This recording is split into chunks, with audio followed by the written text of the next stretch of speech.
on breast imaging and recent technological advancements in ultrasound, hosted by GE Healthcare. So hope you all are safe during this pandemic. So to kickstart the meeting, we have our speaker for the day, Dr. Priyanka. So Dr. Priyanka comes with 13 years of experience and is presently working for a charitable cause with Sri Hanuman Balaji Charitable Diagnostic Center as a principal consultant and the head of department. He is also an executive member of operations in Abhinandan Jan Kalyan Society for the same good cause. And her special areas of interest are breast imaging and MSK. And she also has a wide exposure on very high-end tools such as shear-wave elastography for liver and breast and contrast studies. So ma'am, welcome and thank you so much for coming in for this webinar. Over to you. Thank you, Rupesh. So good evening, everyone. In the next 45 to 50 minutes today, we'll be discussing about the breast imaging and recent advances, where I would be mainly talking about the recent ultrasound techniques and just quickly rushing or touching upon the rest of the breast imaging modalities, their advantages over each other, and major pitfalls, and what exactly to order when. So without much ado here, we'll be just starting with the presentation.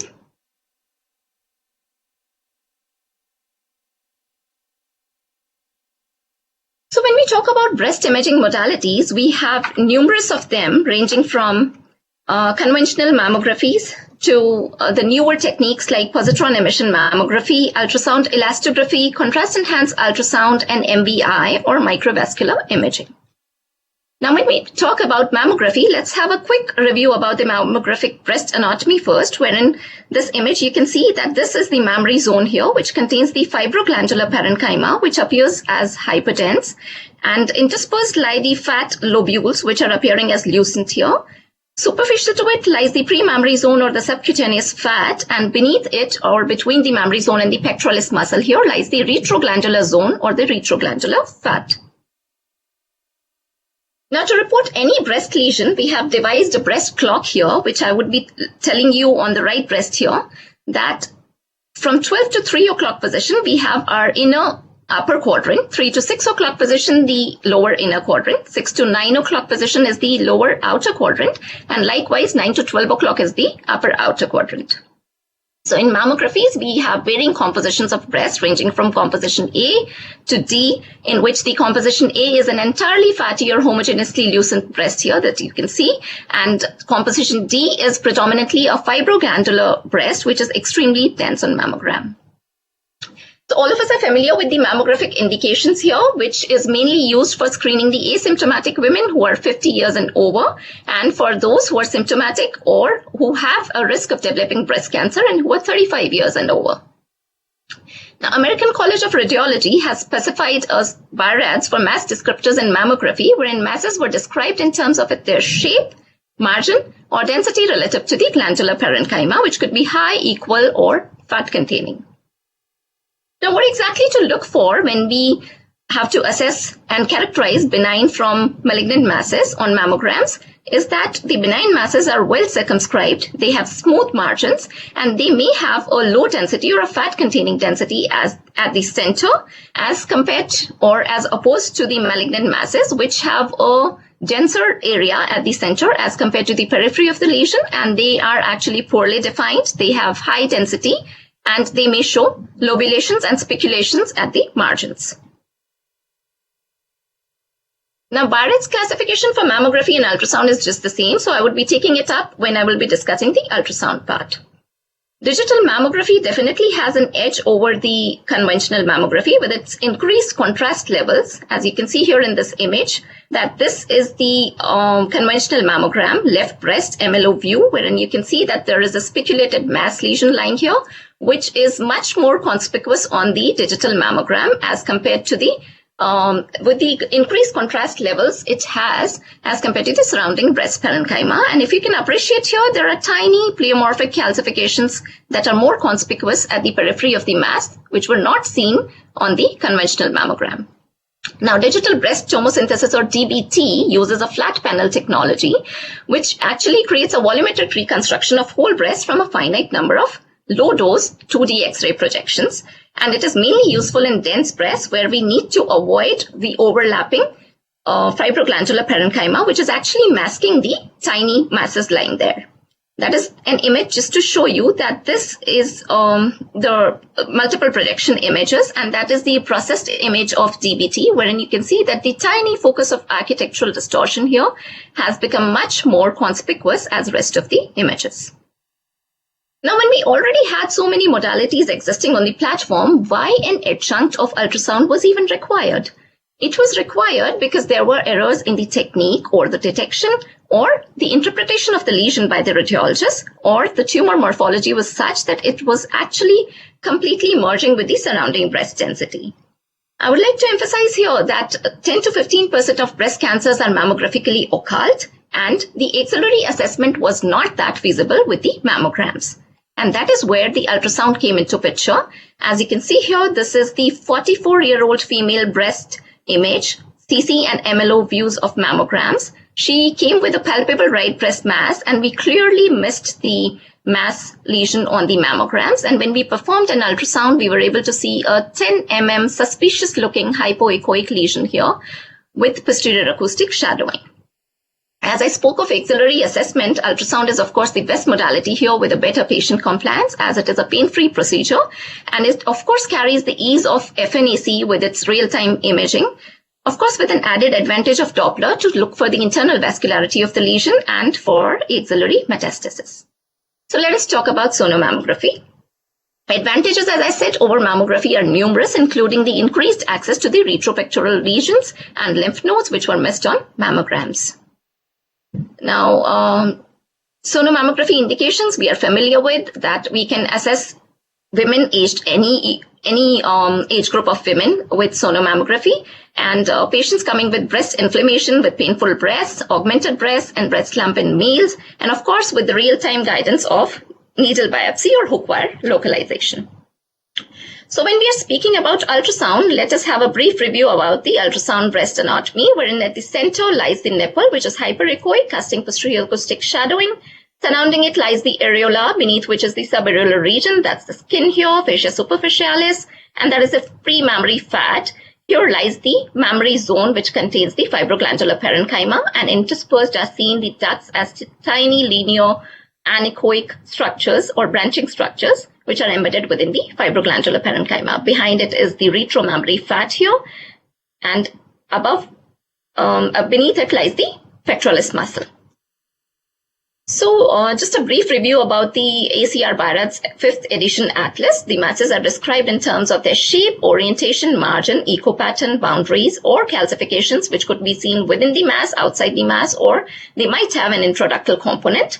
And the posterior acoustic features, like any enhancement, shadowing, or any kind of duct changes that were present. Associated features like thickened Cooper's ligaments, edema, or architectural distortion, or any skin thickening if that was present, and of course the elasticity assessment, with which they were able to revise their USG BIRADS, which ranged from category 0 to 6 here. I don't think I would be describing it here, as all of us are quite familiar with it.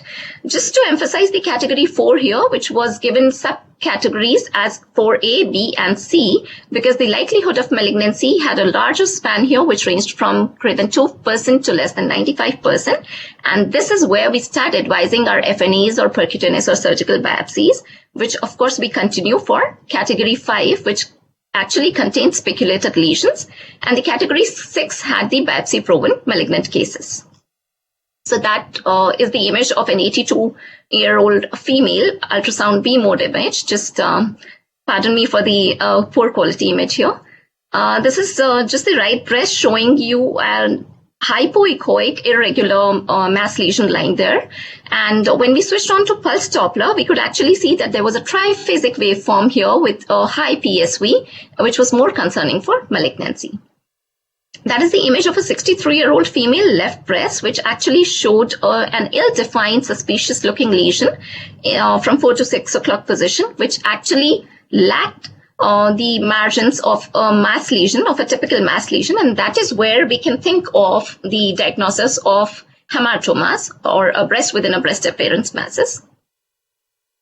Same patient, 12 to 1 o'clock position. This was a suspicious looking, taller than wider, non-parallelly oriented lesion with macrolobulations and tiny papillary projections here and there, which were again more concerning for malignancy. So let us just briefly go through the breast MRI or DCE MRI, which is recently in focus these days with a very high sensitivity of up to 90 to 100%, but not so good specificity of 50 to 70%. It is a cross-sectional modality, therefore it is a most sensitive tool in the dense breast, and of course it has an added advantage of characterization of the lesion with the advent of diffusion-weighted and MR spectroscopy. But the goals of the breast staging with MRI remained for pre-op mapping and to look for any residual disease when initial lumpectomy was over. Now, when we are talking about breast MRI, just let me quickly brief you through the reporting format that our institution follows. We describe the mass lesions in terms of their shape, margin, the T1 and T2FS intensities, their enhancement characteristics, their kinetics, and a typical entity or a separate entity called as non-mass-like enhancement is described separately in the MR report. Now, the MR BIRADS lexicon typically revolves around two major heads. One is the background parenchymal enhancement or BPE, and another one is the lesion analysis.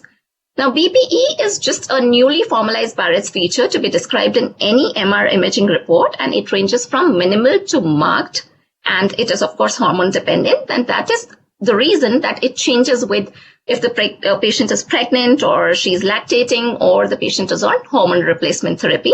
And that is why we just don't randomly go on advising our breast MRs on any day of the menstrual cycle. But however, the optimum timing for the same is 7th to 10th day.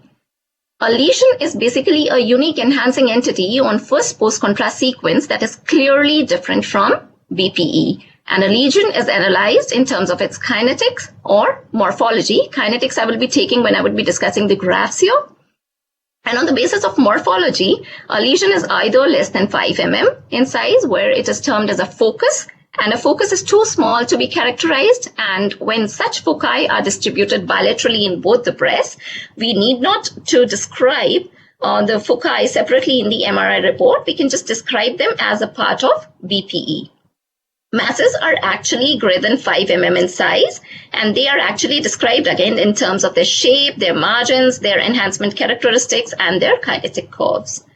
Now, NME or non-mass-like enhancement is a different entity altogether, which is, as the name suggests, you can see that it is a non-mass-like enhancement. So it is not a mass actually. That is why it is not seen on the pre-contrast sequences, any of the sequences. Whether it is T2 weighted, T1 weighted, or the star sequence, you will not find NME there. You can only find NME on the post-contrast sequence, and that is where it is described in terms of its distribution, whether it is segmental or it is ductal or it is regional. As I said, masses can be round, oval, or irregular in shape, or they may show spiculated margins. And the internal enhancement characteristics can be homogeneous, it can be heterogeneous, or when the periphery of the lesion takes up more contrast, it is known as rim enhancement. Another kinematic enhancement curves here. This is the type 1 curve, that is green line you can see on this graph. Now, the green line actually indicates that the lesion is benign. It is a slow uptake of the contrast in the initial phase, followed by a very, very slow uptake and persistent uptake of contrast in the later part of the study. Now, type 2 here is the yellow line that you see here. Is it actually slightly concerning for malignancy? And this is the graph which shows a much more steeper uptake than the type 1 curve, and later on followed by a plateau phase thereafter. Type 3 curve is the red line here that you can see, which shows a much more sharp rise in the uptake of contrast, followed by a washout. And this is typically seen in the malignant lesions. Now, BIRADS MRI interpretation is just the same.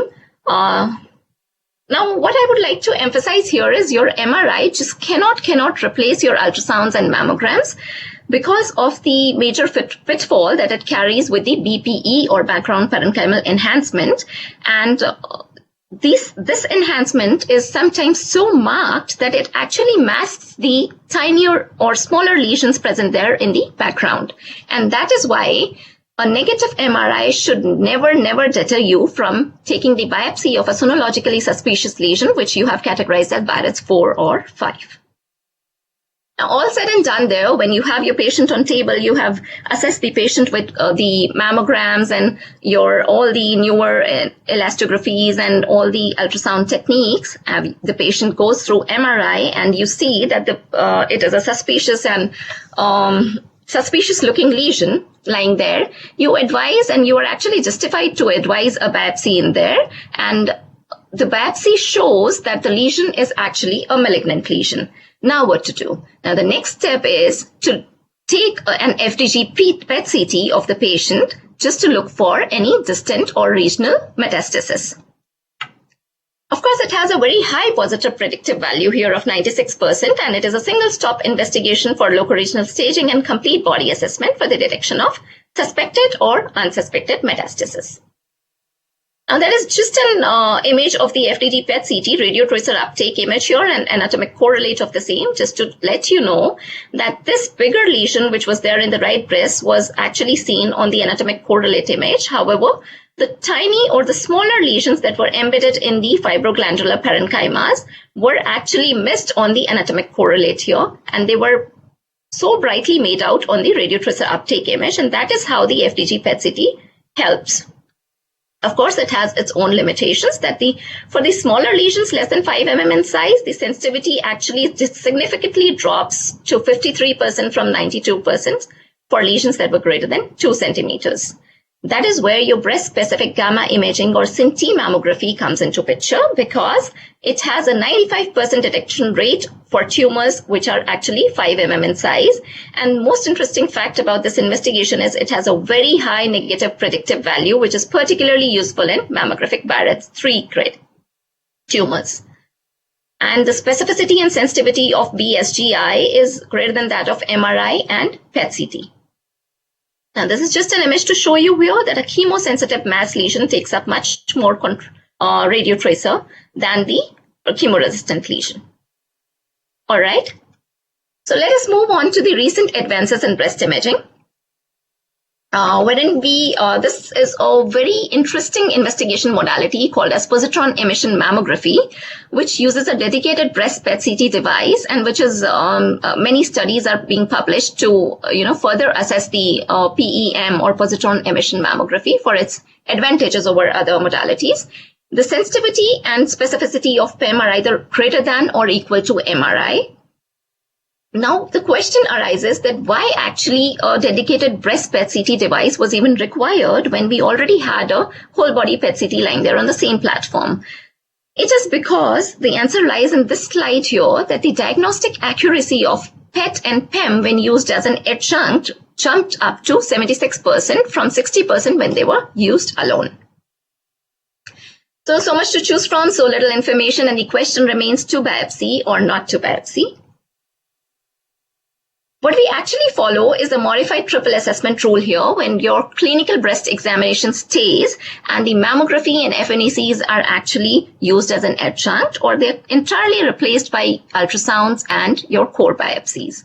When we speak of ultrasounds, we have newer diagnostic techniques like sono-elastrography, microvascular imaging, and contrast-enhanced ultrasound that help further characterizing the malignant and the benign lesions. So let us talk about sono-elastography first. I would be describing it under the following major heads. Now, the aim of palpation imaging remains to assess the tissue stiffness based on the excitation, acquisition, and analysis. This is just a bit of the physics here that I would be describing on this image. This is strain elastography here with the transducer kept in place. This is a linear transducer that we are using here, superficial probe. And what we actually do is with an oscillatory motion, or actually what is called as giving a compression, manual compression with the probe, we just push the breast parenchyma very slightly and then release it. And we keep repeating these cycles until we get an optimum elasto map or the optimum elasto bar there, which is there to see for the confidence mapping. what actually happens in here that when the tissue deforms with the manual compression force, the time taken by the tissue to come back to its original position is actually inversely proportional to the stiffness of the tissue. And as I just said, this is a manual compression or a quasi-static force here that we are using. What we get in strain elastography is actually either a qualitative color map, qualitative assessment, or a semi-quantitative assessment on the basis of elasticity scores and strain ratios. And that is why where the point shear wave elastography came into picture, where the transducer itself sends the shear waves into the tissue deforming waves into the tissue, and they actually propagate transversely, causing tissue deformation, and the velocity of shear waves was actually proportional to the tissue stiffness. So that is why there was a dynamic force that was being used here, which is known as acoustic radiation force impulse excitation, with which we were able to calculate our Young's modulus. And absolute quantification was possible in this case. So this was the advantage of shear elastography over strain elastography, that an absolute quantification was possible in the form of Young's modulus or kilopascal. Now the young minds must be thinking here that why actually elastography is being used and is being added on to the BIRADS.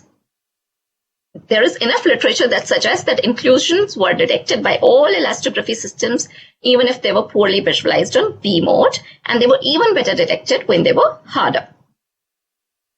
So the aims and objectives of elastography here mainly actually acting to deter the biopsy decision to a short-term follow-up and vice versa, and a short-term follow-up to a routine follow-up. And if it, of course, increases your diagnostic confidence and helps you in reducing the FNA rates up to even 30%. It is also used in monitoring treatment response to NAC, wherein they saw in a study that the elasticity heterogeneity was actually lost in the cases of responders. So let us talk about the strain elastography first. Technique, as I already told you, we localize the B mode image at the center of the screen, and this is most important, which is followed in almost all the ultrasound techniques here, that we surround the lesion with the adjacent normal tissue. And herein we avoid any non-perpendicular angulated scanning. So that's the elastography protocol that we are using, just how we use a specified B scale sonographic criteria or checklist. On elastography, we have a specific protocol wherein we analyze the lesion in terms of its quality or the color map that I would be describing in my next slide, or a semi-quantitative analysis with the elasticity scores and the strain ratios. The elasticity scores in breast, they actually ranged from about 3.8 to 4.2, and they increased with the increasing concerns of malignancy. For the strain ratios of less than 1, they were actually benign lesions. 1 to 2.9 were actually an indeterminate lesion, and greater than 3, they were more concerning for malignancy. Now, Ito et al. Described a Tsukuba elasticity score, or TES, where in the color coding of strain elastogram was done, and benign lesions were assigned a score of 1 to 2, whereas a probably benign lesion was assigned a score of 3, and typically homogeneously harder lesions or malignant suspicious-looking lesions were given a score of 4 and 5, and this was actually an artifact here, which was utilized by elastography systems and which was typically seen in benign lesions or CIS. This is called BGR sign or blue-green-red sign. I would be showing that when I would be showing you the cases of elastography. Now, just to add a bit more here on the difference between score 4 and 5 was that score 4 was a homogeneous blue color throughout the lesion, whereas the score 5 actually had the periphery of the lesion taking up color. And that is why the EB ratio or the elastogram to B mode ratio of the lesion was actually greater than 1 in such cases, and why the periphery of the lesion in elastogram was picking up color, the reason being that this was causing, the malignant lesion was causing a desmoplastic reaction there, wherein the tumor cells were actually invading into the surroundings and periphery of the breast parenchyma, the surrounding normal breast tissue.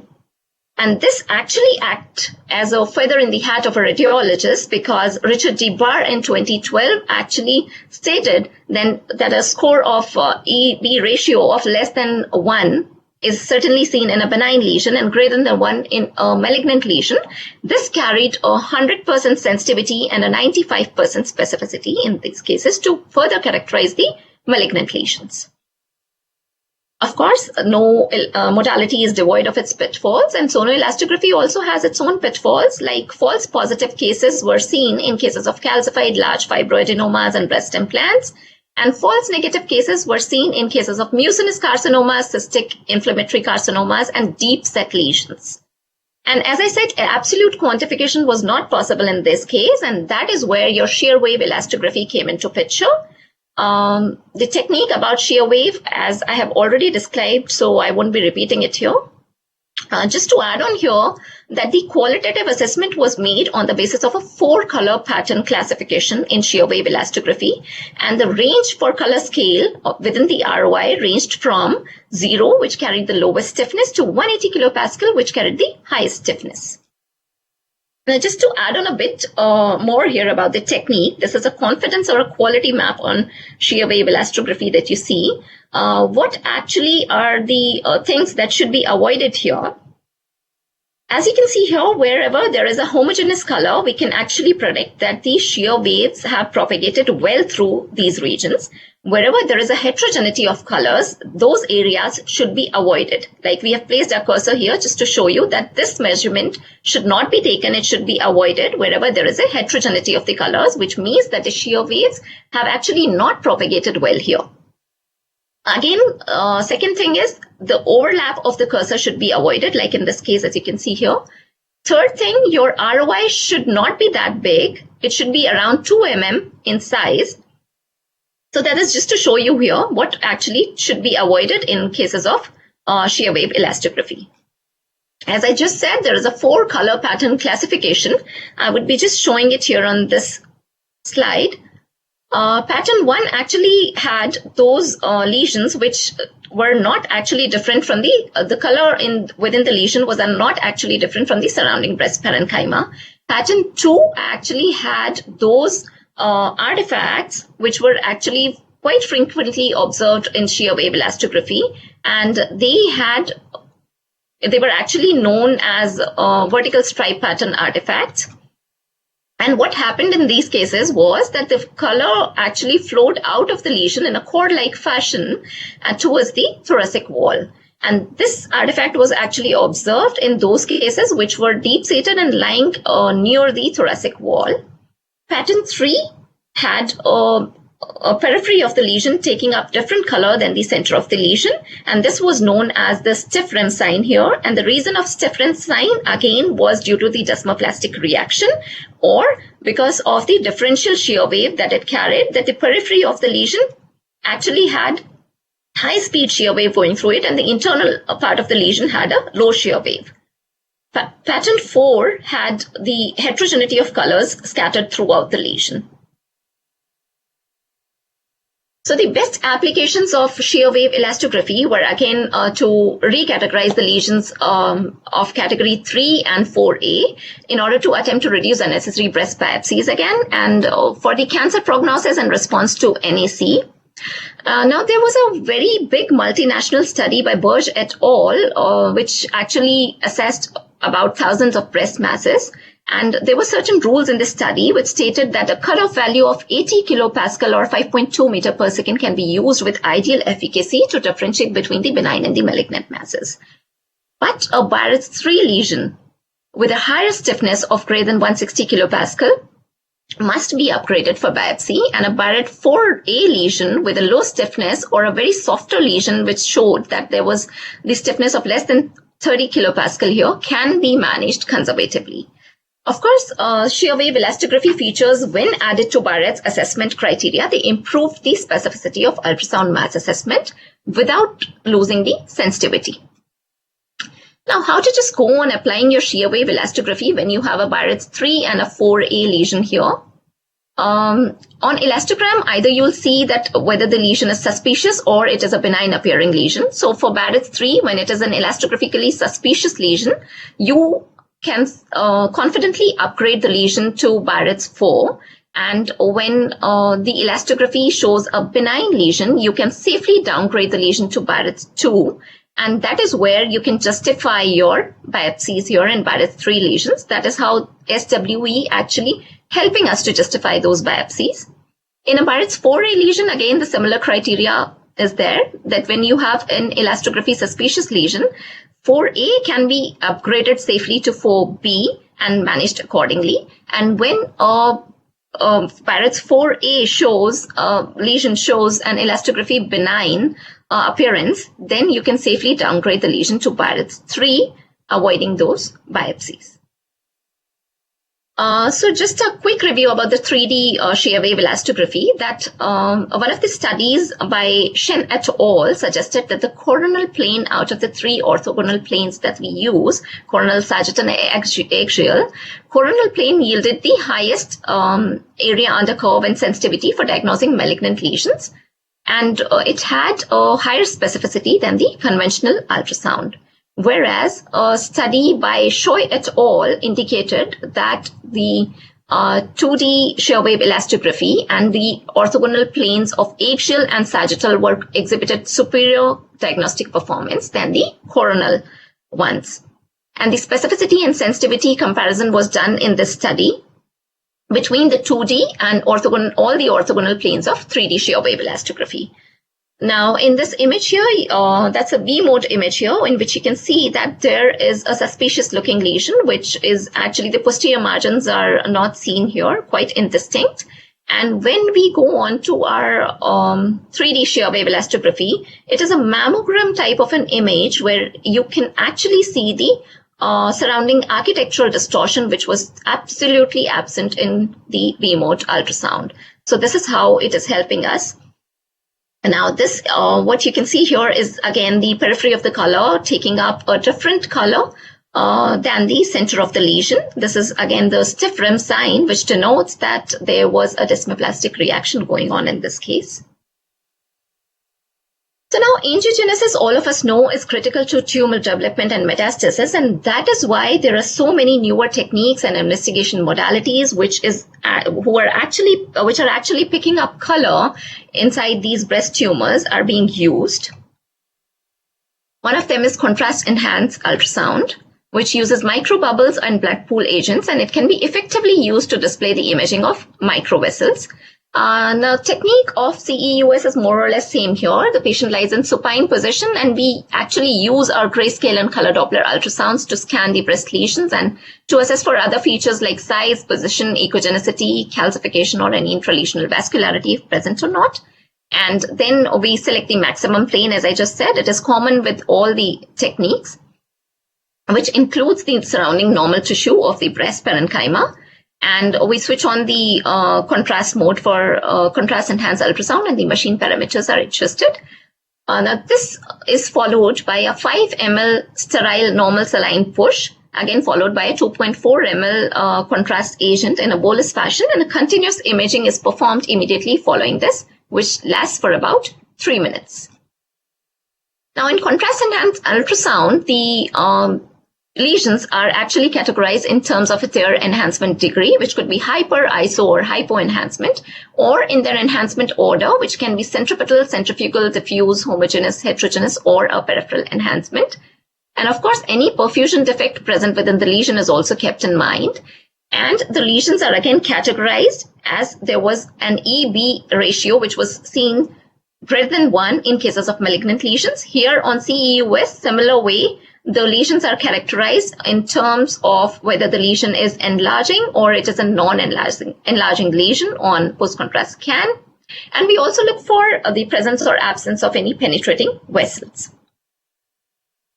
Now, on contrast-enhanced ultrasound, the benign masses were actually differentiated from malignant masses or high-risk masses because they had their longest time to peak and highest time to peak ratio as compared to the normal breast parenchyma. And they had lowest peak intensity with smallest of difference between the peak intensity between them and the background.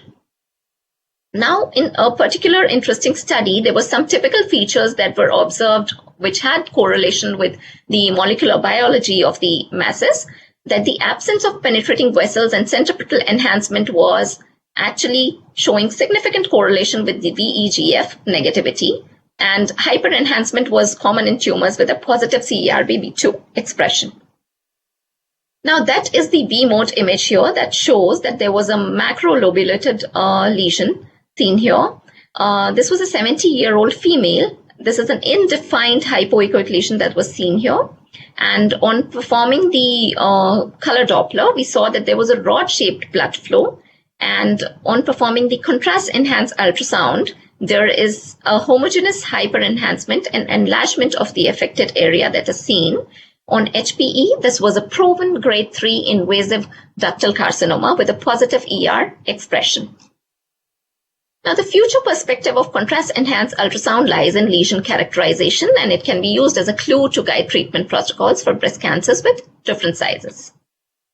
Of course, it has the advantages like no radiation exposure is there while getting real-time imaging of the blood flow at the tissue perfusion level, and has its own pitfalls where the technique is actually operator dependent, and we achieve poor perfusion when any CAS or fat tissue or bone is scanned between the transducer and the ROI. Further, there are restrictions and contraindications that this is a relatively invasive procedure, and the contrast agents used in the ultrasound can cause allergic reactions to some. The contrast medium excreted is through lungs, and that is why a pulmonary function test is a mandatory and prerequisite here. And pregnancy and lactation are also contraindications of contrast-enhanced ultrasound. A little more patience here. Let us talk about microvascular imaging. So this basically is the newest and the ultra-sensitive technique which detects small vessels with low velocity flow states, and it carries the best penetration as compared to the color Doppler and the PDI. And as we can see here that I'll just explain it in this image, just a bit of physics about how MVI is working here. That is the clutter bandwidth, as you can see on the frequency domain here, and this is the flow bandwidth. This is the traditional wall motion filter used in CD and PDI, which is actually starting its filtration from this region, and you can see that there is a gray area which is there that is causing an overlap of the flow and the clutter bandwidth here. That is the region where the small tiny vessels exist and they have the slow flow velocities. So as you can see here, the traditional motion filter is actually filtering out those vessels as well along with the clutter bandwidth. However, what happens in case of MVI is that it actually creates a covariance here by creating a new domain for the clutter bandwidth. And as you can see here, there is no overlapping between the flow and the clutter bandwidth, and you can easily pick up the tiniest of vessels with microvascular imaging, thereby filtering out all the clutter or background noise that was there. This is why it has enormous value in microvascular detections for vessels even smaller than 100 micrometer in diameter, and has an added advantage here. Like unlike the contrast-enhanced ultrasound, there is no use of contrast agents. So all the contraindications and the pitfalls of contrast-enhanced ultrasounds are avoided with the ease, and we have enough time to finish the whole breast scanning with multiple plane scanning of the lesions. Now, MVI is further categorized into two major heads. One is the superb MVI and another one is the contrast MVI, which we use with the contrast-enhanced ultrasounds. Superb MVI is further categorized into color MVI and the monochrome SMI here. The former uses the grayscale ultrasound with the color-encoded Doppler signals. So you can see the grayscale B-mode image at the background. Whereas the monochrome SMI displays only the vasculature by subtracting away all the background signals. This is clearly seen in this image that there is a macrolobulated hypoechoic suspicious looking lesion here. And when we switch on our color Doppler mode, we can see that there is a rod-shaped vascularity and penetrating vessels that are seen here and there. That is the monochrome SMI that I'm talking about, which is actually masking or subtracting the background B-mode image and only showing you the tiny microvasculature that is seen. This is the color SMI image, which wherein you can actually see the background B-mode image and as well as the tiny microvasculature, that is present there. And this is helpful actually in cases of tiny masses and smaller lesions when you need to have an idea of the background image, whether you are focusing and seeing the tiny vessels going into the mass lesion or not. Now, the superb MVI, it's a new Doppler technique with especially dealing with slow flow signals, and it actually removes clutter, as I showed you, mainly maintaining very high frame rates. That is a technique of SMI that we adjust the color velocity scale from 1 to 2 centimeter per second, and the frame rates are very high, kept at up to greater than 50 hertz. Patient is asked to breathe quietly, and no pressure is applied to the transducer to prevent the vessels from collapsing. Now, this is the trick here with almost all the newer techniques, that we apply absolutely no pre-compression or pressure to the probe to avoid any misreadings. Now, in this case, in SMI or in MVI, the real blood flow signal was only considered when it showed a pulse Doppler, a waveform, arterial or a venous flow pattern. Something about the lesion characterization on SMI, that the vascularity of all the lesions, whether they were detected on CDFI or the SMI, were actually graded according to the Adler's grading. I think all of us are familiar about the Adler's grading here. It just has 4 grades ranging from 0 to 3, in which you can see absent, minimal, moderate, or marked vascularity. Now, on SMI, the malignant lesions actually showed enlarged, twisted, penetrating spiculated or radial vessels, and the benign lesions actually had peripheral annular vessels. So this is how the lesions were characterized. As you can see here in this image, this was more suspicious malignant looking lesion here. That is a post-contrast scan in which you can see that the enlarging, rod-shaped and twisted vessels are seen within the lesion. That is the image of a benign lesion here, wherein you can see on B mode also, it is a very innocent looking lesion here, which is wider than taller, having a parallel orientation and shows well circumscribed margins. And on the post-contrast and enhanced ultrasound, it shows that there were peripheral annular vessels that were present within the lesion. Just a bit more about the architecture of vessels that are seen. With benign lesions, they are linear entry-like patterns that we see. And with benignant lesions, there are actually crab claw-like patterns that I would be showing in one of my slides. And now, in one study, monochrome SMI was actually superior in gaining more details of the internal smaller branches, whereas in another study, the color SMI was reported to be better than CDFI, while in both the studies, SMI or MVI was definitely superior than the color Doppler flow imaging. That is the image of a 53-year-old female, left breast, which showed the ductal ectasia. However, intraductal components were seen with a tiny speck of calcification within the duct. We switched on to the MVI mode just to check whether there was any internal vascularity present within the ductal components. However, none was seen here, and that is why we had confidently graded it as sludge. Now, that is another interesting case of a 14-year-old female, young female, showing a well-defined, that's just a panoramic view here. It shows a well-defined, well-circumscribed lesion, heterogeneous lesion, that was almost entirely replacing the left breast parenchyma. Now, there is just an image of the same patient just to show you here that how the color Doppler and MVI are actually different and picking up the color flows. You can easily make out that MVI is much more superior to the color Doppler. Similar image comparing PDI and MVI here. That is just the MR image to show you diffusion weighted and ADC mapping image, just to show you that there was no absolute diffusion restriction that was observed in this case. And we probable diagnosis made by us was a giant fibroadenoma, and HPE actually showed a fibroblasts that were there. Now, this is a very potential marker seen in MVI, vascular index, which is calculated by a smart 3D superb microvascular imaging technology. And in one study, a vascular index of 4 was confidently kept to reflect the benign versus malignant diagnosis with ideal efficacy. As you can see here in the background, there is a well-defined homogeneous lesion, which is hypoechoic, wider than taller lesion. And it is actually an innocent appearing lesion here, but on color Doppler, it showed a rod-shaped blood flow vessels, and penetrating vessels were seen. This is an MVI image, a color SMI image, basically, which shows much more vessels as compared to the Doppler here. And that is the 3D image of the same 3D MVI image that you see here, and that is where we calculate our vascular index by applying the 3D SMART technology. And if you can appreciate here, the ratio was 19.8, which was quite high in this case, and that is why the innocent appearing lesion on B mode elastogram was actually a malignant lesion.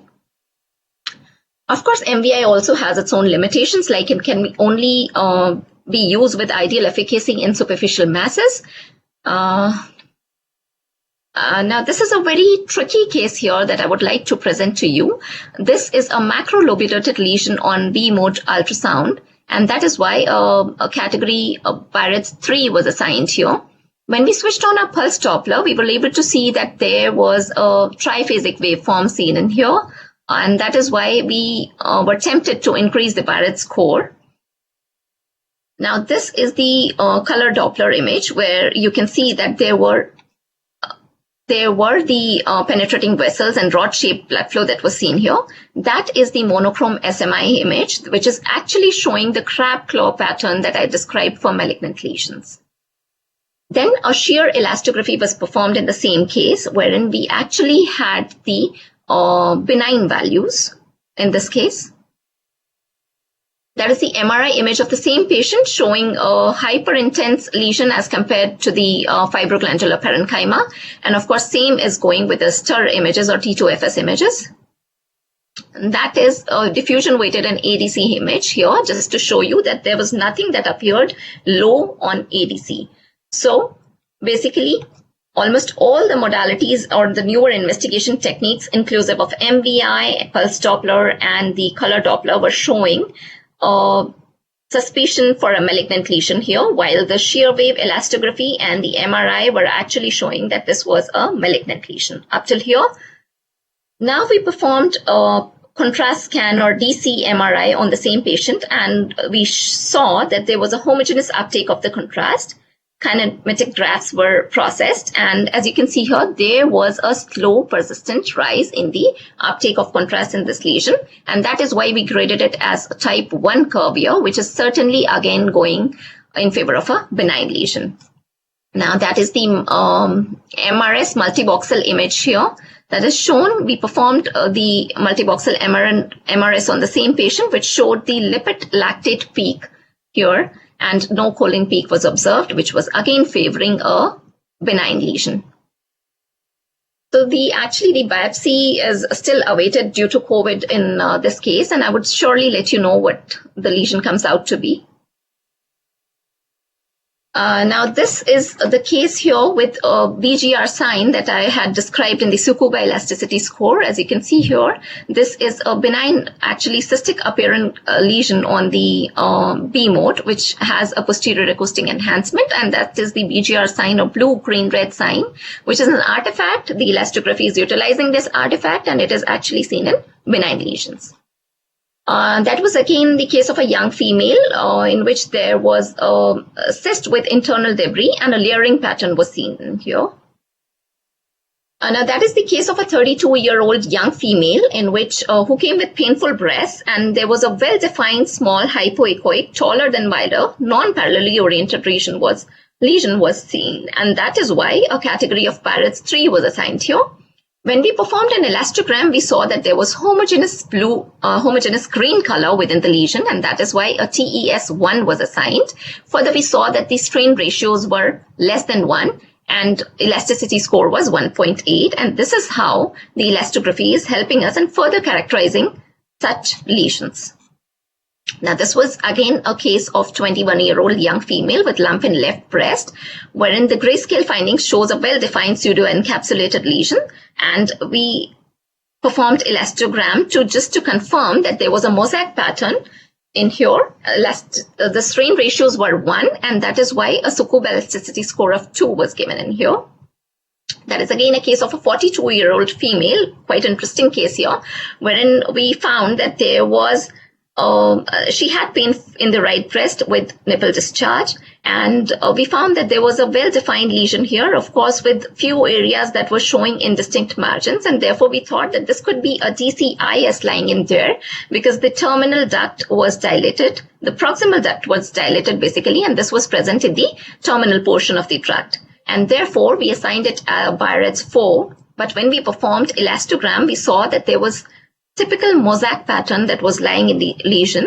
And that is why we assigned it a Sugoop elasticity score of 2 and a modified BIRADS of 3 was given in this case.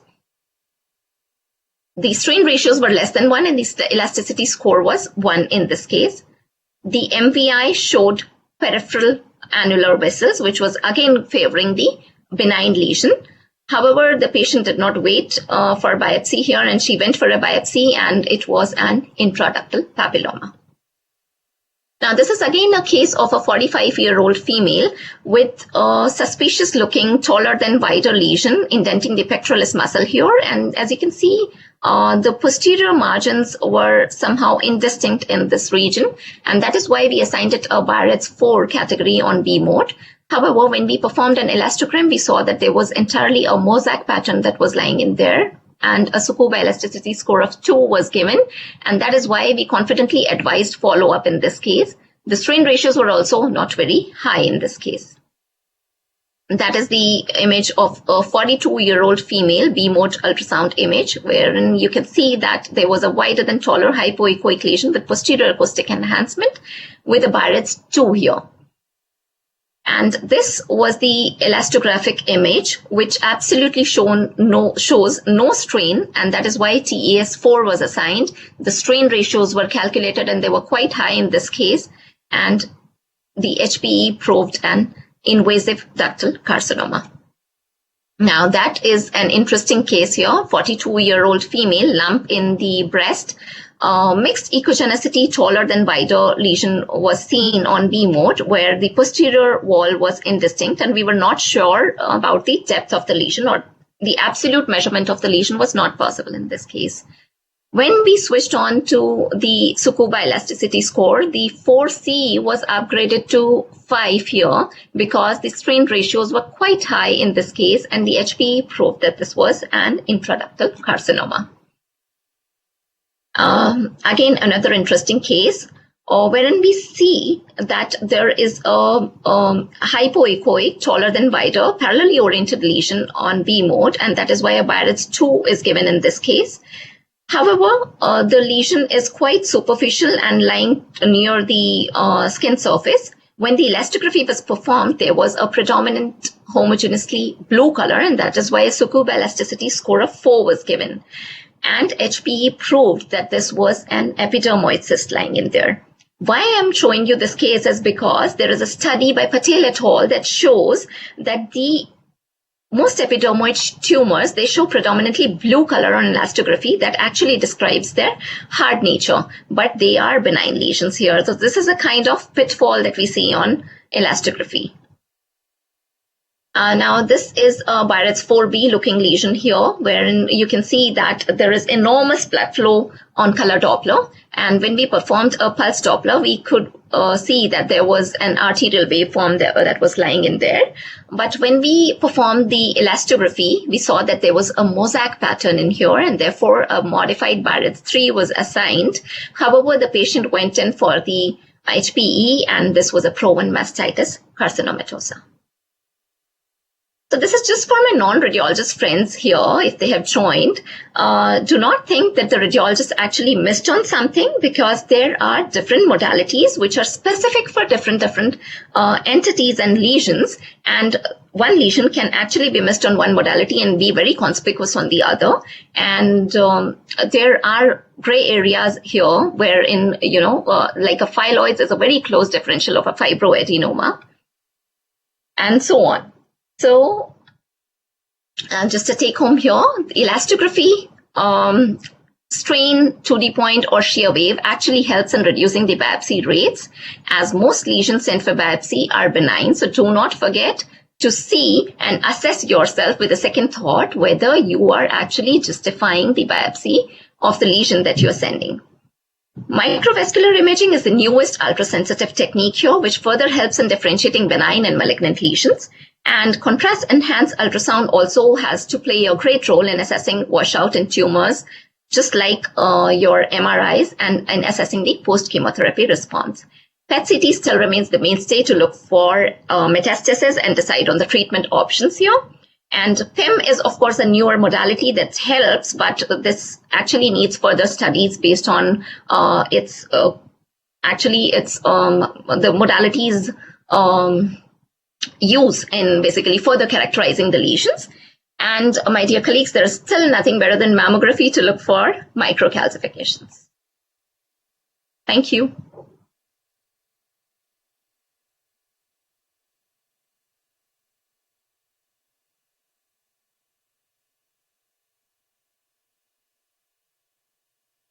Over to Rupesh here. Rupesh, can you hear me?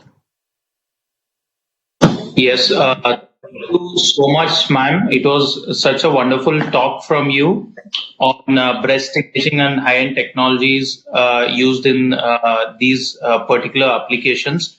And a big thank you to all the delegates for taking some time out from your daily routine.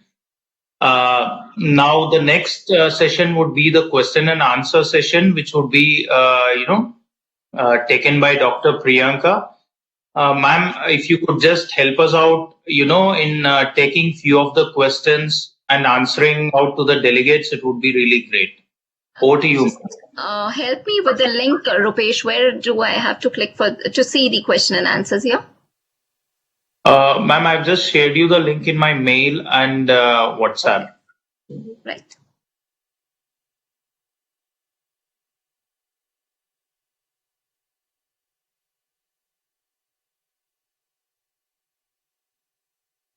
Yes, I can see that. Yeah. Give me a moment.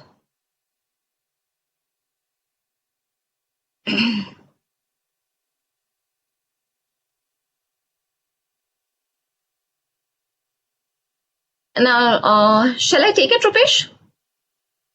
Yes, ma'am, sure. Oh, yeah. Now, Dr. Nayani, I think from Army Hospital here, wants to know that do you actually recommend FNACs for any breast lesions? No, Dr. Nayani, actually we need, that is why, so many imaging modalities are there. You just need to assess and justify whether you are sending, the case that you're sending for biopsy is actually justified or not. That you can assess with the newer ultrasound techniques and multiple modalities lying in there. I hope that helps. Then we have Nayani asking again here, do we need to follow up for microcystic disease? Yes, definitely, Nayani. We need to have a long-term follow-up in this case from 6 to 12 months. Then we have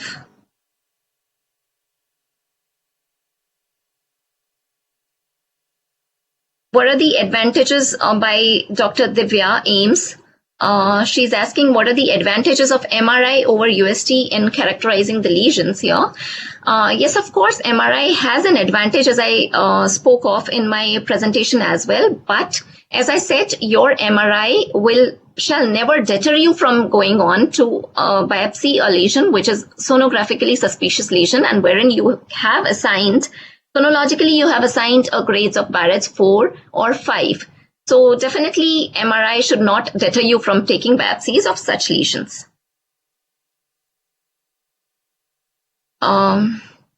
Then we have R. Mehathipan, if I'm pronouncing it correctly, I'm sorry. Doctor, you need to ask how to differentiate between solid versus cystic masses in atypical cases.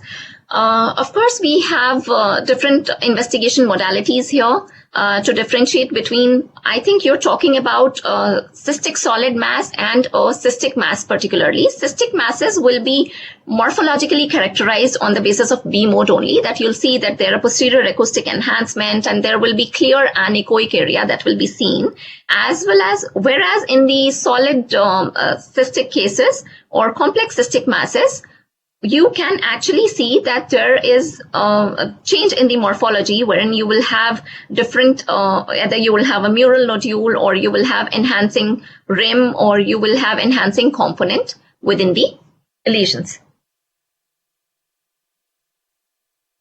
Dr. Ashwin Chaudhary from AVI Diagnostics wants to know what is the importance of elastography in breast nodules.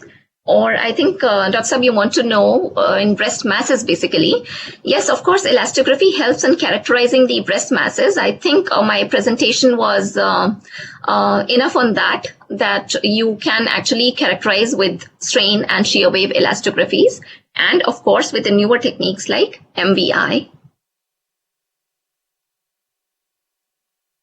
Dr. Rajia Sultana wants to know, can I get notes on lectures? Definitely. I think, Rupesh, if you would be able to help her out. Then Dr. Mohammed wants to know, is MR mammography, I can't read, I think there is some typo error here, very early malignant lesion. Is mammography diagnostic in very early malignant lesion, MR mammography? Actually, MR, I would not support this fact that MRI still is, kind of masking smaller lesions when there are enough of background parenchymal enhancement, marked background parenchymal enhancement that is there. So not very definitive, yes, but of course it helps as an adjunct. But you cannot entirely rely on your MR mammography. Yes, I would like to add on here that DCE MRI is particularly much more useful here than the plain MRI. BIRADS classification, I have covered it, Dr. Tarun Vohra. Dr. Meenakshi wants to know, when we have asymmetric breast density on on mammogram, what is actually recommended? When actually, this is out of the context question here, Meenakshi, but just to answer you here, wherever we see asymmetric breast density on mammograms, we actually advise a close follow-up, and you can assess the lesion further with different other investigation modalities as well, and then you can see whether you can actually, send the lesion for biopsy. Dr. Suresh Mundra wants to know, can unilateral breast be examined as a patient insists for this many a times? Dr. Suresh, as we all know that, God has given two sets of things everywhere in the body, just to see whether we use it as a platform to see whether the other one is normal, or because, there are many normal variants that patients may exhibit in any case. So comparison with the other breast is always, I think, helpful. Dr. Hiral Soni wants to know more about the specificity and sensitivity of elastography. Dr. Hiral Soni, kindly connect with Rupesh. I would be sending you good papers on this. Dr. Seema Datta wants to know the role of elastography. I think I have covered most of it in my presentation, Dr. Seema. Dr. Parag wants to know how to decide the modality mammography versus sonomammography for routine breast scanning. See, Dr. Parag, mammography is something for the breast radiologist that you actually cannot live without. And first line investigation is actually mammography, which, these days in the modified test score, it is replaced by ultrasounds because of the newest investigation techniques that we have in here with the ultrasounds. So you can just have the modified triple assessment score that I just described in my presentation that is going to take you in long run. And then Dr. Kumar Swami wants to know, even if the lesion is well diagnosed as a fibroadenoma, is it necessary to classify it in BIRADS? Yes, of course. Because, Dr. Kumar Swami, BIRADS is a thing which we are actually assigning for whether it could be a fibroadenoma or it could be anything else as well. BIRADS descriptors you are giving in terms of how the look of the lesion is there on ultrasound or mammogram. Right, you are not doing we are not doing the HPE assessment on that basis. We are just classifying whether this is a innocent or a benign looking lesion or a suspicious looking lesion. So yes, BIRADS should be given. I cannot. Ajay, can you help me to move on to the next level? Or I think these are just the questions here. I think most of them I have covered. Ma'am, thank you so much. So if you can just go to the top of the screen, you have fresh questions which have come out. So if you could help us out and, Okay, yeah, I can see them. Dr. Aditi from PGIMR wants to know what is strain imaging.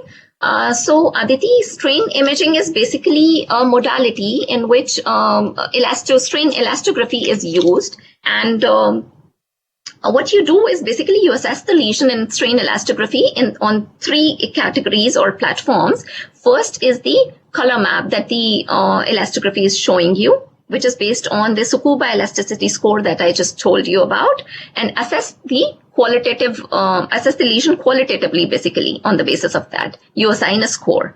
And second is the EB ratio, or the elastography to B mode ratio, that you see on the same color map. Whether the lesion is seen as a bigger lesion as compared to the B mode ultrasound, then you see that this is a suspicious lesion or a more of a malignant looking lesion. However, if the lesion is not enlarging on color mode, or it is remaining the same, so then it is graded as a benign lesion. Third parameter is the strain ratios or the elasticity scores that we assess. These are actually basically the semi-quantitative measures that we see in here, and that is how we assign different scores in that, and that is how we see that the less than the lesions having the strain ratios of less than 1 are actually considered benign lesions. Those who have 1 to 2.9 are concerning for malignancy, and they are we call them indeterminate, and those who have greater than 3 are actually malignant lesions. I hope that helps. Then Dr. Anand Lakshmi here wants to know that when elastography is not available, then BIRADS could be biopsied. Did not get your question here, Anand Lakshmi. Then just help me on a little more classifying the question that you wanted to ask in here. Then Dr. Hemangini wants to know, how do we calculate ER and strain ratios on elastography that I just described for another doctor here.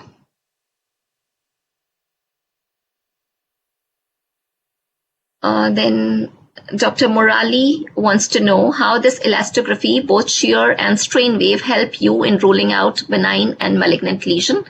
I think we have spoken much of how to differentiate a benign and malignant lesion on shear and strain wave, Dr. Murali. Then we have from Dr. Kumar, GE Healthcare. He says that, do we have any kilopascal value interpretation chart for shear wave elastography? Yes, of course we have. As I said in my presentation also, it ranges from 0 to 180 kilopascals, and the lesions that are very soft, they exhibit actually 0 to 30 kilopascals of the Young's modulus, and post that up to 80, you still consider that the lesion is benign as per Birch et al., which was a huge study that was conducted. And post that, the lesions that are stiffer or more red in color, they are considered more malignant. Dr. Varun from AIMS wants to know, Madam, do you do only strain elastography in suspicious lesions or both strain and shear wave elastography? Of course, Dr. Varun. See, there are many papers that suggest that, shear and strain both are done, and they have compared shear and strain elastography. Quite a lot, number of interesting studies are there. But however, in my personal opinion, I find that shear wave elastography is much more comforting, and because actually it is less operator dependent, and there is less of a learning curve there. Like in strain elastography, you have more of a learning curve lying in there. And of course, but till now, none of the papers or none of the studies have, said that one of the type of elastography is superior to the other. But if you ask me personally, I would go for a shear wave elastography. I think, Rupesh, this would be all. I have covered most of the questions. Yes, thank you so much, ma'am, for covering the questions. So I think that's it from myself. And thank you again, delegates, for your patience. Thank you so much, Dr. Priyanka. Thank you so much, all of you. Thank you, Rupesh. Thank you.